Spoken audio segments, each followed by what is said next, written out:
வெள்ளிக்கிழமை பூஜையில் பார்த்தீங்கன்னா காலையில் நாங்கள் வந்து பால் குடம் எடுத்து 240 பால் குடம் வந்து அபிஷேகம் பண்ணி சுவாமிக்கு பூஜை பண்ணோம். சாயந்தரம் வந்து 4 மணிக்கு தட்டு தாம்பாள பூஜைகள் பார்த்தீங்கன்னா ஒரு 1000 பேர் பெண்கள் வந்து தட்டு தாம்பாளத்தோட வந்து ஊர்வலமா வந்து சுவாமிக்கு அபிஷேக ஆராதனை பண்ணியிருக்கோம். இன்னைக்கு இப்போ இந்த இடத்துல வந்து 2500 கிலோ பிரியாணி பண்ணி அதுக்கான கறிகள் போட்டு பிரியாணி பண்ணி பிரியாணியே பிரசாதமா இப்ப நம்ம கொடுக்க போறோம். இன்னும் கொஞ்ச நேரத்தில் அந்த பூஜைகள் நடக்க போது கொடுக்க போறோம். இதை சாப்பிடும் போது எங்களுக்கு நோய் நொடிகள் தீருதுன்றது எங்க ஐதீகம்.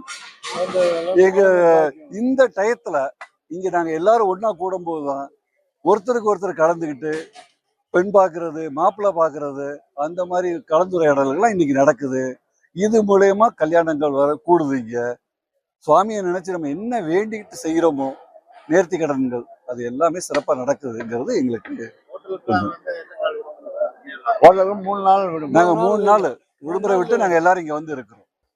இன்றைய தினம் வடக்கம்பட்டி முனியாண்டி சுவாமிக்கு 91 ஆண்டு அன்னதான பூஜை சிறப்பு விழா. இந்த 91 ஆண்டு விழாவில் கிட்டத்தட்ட 200 ஆடுகளும் 150 சேவல்களும் இன்னைக்கு ஐயனுக்கு படைச்சிட்டு இருக்கோம். பிரியாணி ரெடி ஆகிட்டு இருக்கு. அதிகாலை இப்போ நான் பேசிட்டு இருக்க டைம் வந்து 5 மணி. இந்த 5 மணிக்கு இன்னும் ஒரு 10 நிமிஷத்தில் பூஜையை ஆரம்பித்து செய்கிறோம். எங்களோட முனியாண்டி விலாஸ் உணவு குடும்பம் அத்தனை உறுப்பினர்களும் இந்த விழாவில் கலந்து கொண்டு சிங்கப்பூர் அம்புட்டு மலேசியா அத்தனை ஜனங்கள் வந்து தமிழ்நாட்டில் உள்ள அத்தனை முனியாண்டி விலாஸ் ஆந்திரா கேரளா கர்நாடகா அத்தனை முனியாண்டி விலாஸ் உறுப்பினர்கள் வந்து இன்றைய தினம் வந்து நாங்கள் வந்து 91 ஆண்டு பூஜையை சீரும் சிறப்புமாக நடைபெற்று கொண்டு இருக்கிறது. அன்னதானம் சற்று நேரத்தில் ரெடி ஆகிடும். கடந்த 1935ஆம் ஆண்டு இந்த பூஜையை தொடங்கி இன்றைக்கு 91 ஆண்டு நிறைவு பெற்ற விழாவாக நடந்து கொண்டு நிறைவான விழாவில் எண்டில் நின்றுட்டு இருக்கிறோம்.